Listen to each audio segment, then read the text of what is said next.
अना खाना बोराय मानसिफोरखौ मोसौ बादि बोनानै दानानै माबिफिनदों। गासै रायजो राजाफोर सावरायलायदों। आंथ' बे बुजानाय भिडिअखौ नायफिनबानो गाबनो ओंखारो, दुखु मोनो, निमाहा होनो हाया सानो। गावनि नखरखौ गारना बिसि फिसानि थाखायसो बिदेशआव खामानि मावनो थाङो, नाथाय गावनि बर' हारिनि मानसि जानानैबो अननाय गैयै बेबहार, गन रायफ्लेलायनाय नुबाय। बुजासे बुजाना सैसोनो दुखु खस्थ'जों खामानि मावना जानायखौ दिनै नुनो मोनो। अन्नानै शेयार खालामदो जाहाथे बयबो मिथिजोबफिनो गासै जाथायखौ। गोजोननाय थाबाय। मा डिस्ट्रिक्टमोन बेयो? सातारा डिस्ट्रिक्ट। बेवहाय दाखालि बावै जा घटना जालांदों गासिबो मिथिखायो। जोंनि आसामाव थानाय आइ आफा बिदा फंबाय नोंथांमोननिसिम जोङो मोनसे मेसेज लाबोदों आरो होनो नागिरदों। जा घटना जालांदों बेखौ बयबो नुदों फेसबुकनि थ्रुयैदि, निउसनि थ्रुयैदि जाबायदि घटना जालांदों सानै मानसिखौ बुनायनि। तो बेखौ लानानै जोङो दिनै मुम्बाइनिफ्राय फैनानै बे सतरा होननाय जायगायाव दंफैयो। तो बेवहाय जों बिसोरजों रायज्लायनानै कमप्रमाइज खालामनानै थांनो नागिरदों। तो बेयावनो आं बिथांमोनखौ फंनैसो बुंनो थाखाय होनो नागिरदों। तो नोंथाङा फंनैसो बुंनानै हो मानि थाखाय बे जानायमोन आरो मा कारनाव नोंथाङा जाहाथे बिसोरखौ बुदोंमोन। तो बे बाथ्राखौनो नोंथाङा रायजोफोरनो फोरमायनानै हो। खुलुमबाय। आंनि नामा गपाल नार्जारी। आं निसामारिनि। आंनि गामिनि नामा रुपान्जलि। आंनि बे रहित कम्पानियाव थायो महाराष्ट्र। बेयाव सिजन मोनथाम जाबाय खामानि मावनाया। दा आं एसे जुमायबो फेनानै दंमोन, ओमफ्राय इथिंजाय बिसोरबो खारनायनि एसे बिदिनो दावराव दावसि जानानै माने आंबो बुफ्लांगारबाय। माने दा आङो गासैबो रायजो राजा आइ आफा बिदा फंबाय जोंनि आसामनिफ्राय जिथु नायगिरि नोंथांमोन गासैबो रायजो राजानिफ्राय माने आं गोरोन्थिनि थाखाय निमाहाखौ बिहरनाय जाबाय आरो। खुलुमबाय। आंनि नामा कनेस्वर नार्जारी। आंनि माबाया जाहैबाय गामिया जाहैबाय सनापुर। ओमफ्राय आं माने मानसि लाबोयो, बिदिनो लाबोनानै आजि आं 7 बोसोर जाबाय। माने जेबो माबा गैयामोन बेयाव, माने देग्लायसो फार्स्ट बिदि जादों। आरो बेयाव माने आंबो गैयामोन, आंना रुमा एसे गोजानाव जायो। बे जाथायखौ माने जेनेबा आंनावबो सोङालासिनो खालामनाय बायदि जादों। ओमफ्राय जेनेबा आंनि रुमा एसे गोजान जायो, 2 किल'मिटारसो गोजान जायो आरो आं थानाय जायगा जिथुनाखि कम्पानिनिफ्राय। दा बेयाव माने आं बेखौनो बुंनो सानो जाहाथे उनावबो बेफोरबायदि दा खालामथों। बे आंनि फंबाय जायो, जेनेबा आंनि आफानि फंबायनि फिसाला बियो। ओमफ्राय दा माने आं बेखौनो बुंनो सानदों दा गासैबो जेनेबा जोंनि आसामनि नायगिरि आइ आफा बिदा फंबाय गासिखौबो आं बुङो जे जेनेबा बेखौ आं खावलायहरो जाहाथे बेबायदि फेसबुकाव बा माबायाव इउटुबाव होनानै माबादोंमोन जाहाथे बेखौ दानफिनो होननानै आङो आसा खालामनाय थायो। आरो जाहाथे बेबायदि गाज्रि कमेन्ट हरा होननानै आङो आसा खालामनाय थायो आरो रायजोफोरनिफ्राय। रायजो राजानि सिगाङाव जों आखाइ खबजबनानै जोंनि जाहोना ओरैबायदियाव जादों।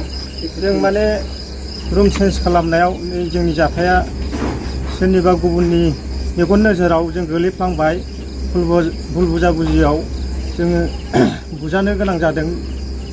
जोंनि सायाव निमाहा रोजा रोजा जों रायजोफोरनि सायाव खेमा बिनाय जाबाय। खुलुमबाय। चन्द्र बसुमतारी। आंना माइब्रा बसुमतारी। आंना बिकास मुसाहारि। लोखि बर'। थानसु बसुमतारी।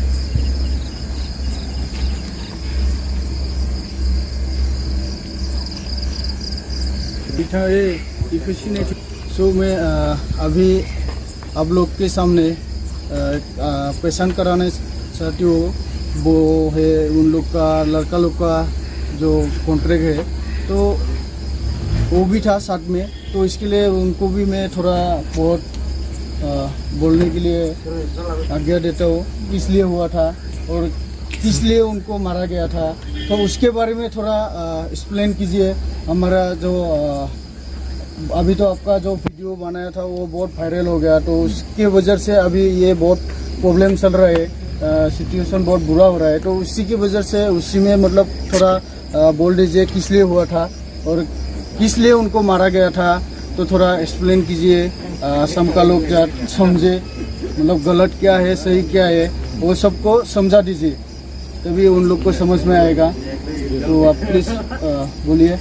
नमस्कार, मैं तो शंकर माने हूँ। महाराष्ट्र का है ये।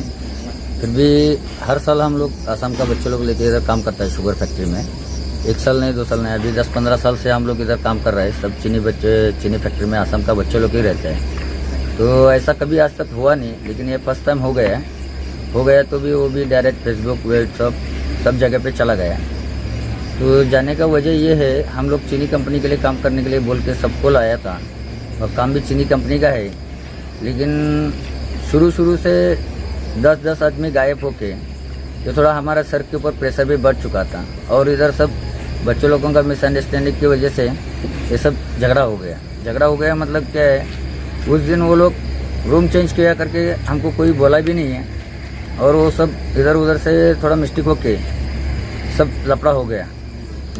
मतलब क्या है, आदमी लोग इधर से भाग रहा था, उनको पहले ही समझा चुका था यहाँ से कोई मत भागो, रात को जो भी है बोल के आराम से जो भी है बातचीत करके जाओ। तुमको काम नहीं हो रहे तो तुमको गांव भेज देगा, थोड़ा दिन काम करो, उसके बाद में आपको गांव भेज देगा। ऐसा बोल के रखने के बावजूद भी बार आदमी भाग के गया यहाँ से। लगभग 35 आदमी के ऊपर भाग गया। काम का प्रेशर बहुत भारी बढ़ चुका था। उसी टेंशन की वजह से ये लोग भी इधर उधर से फ़ोन आके ये लोग भी जाने के प्लानिंग से ऐसा हो गया। ये झगड़ा हुआ, दोबारा ये झगड़ा नहीं होगा। जैसे मैं माफ़ी चाहता हूँ, हमको माफ़ कर दीजिए। जाबाय ना इसे खिलाफ आं दा बे सार जायासैना खुलुमबाय।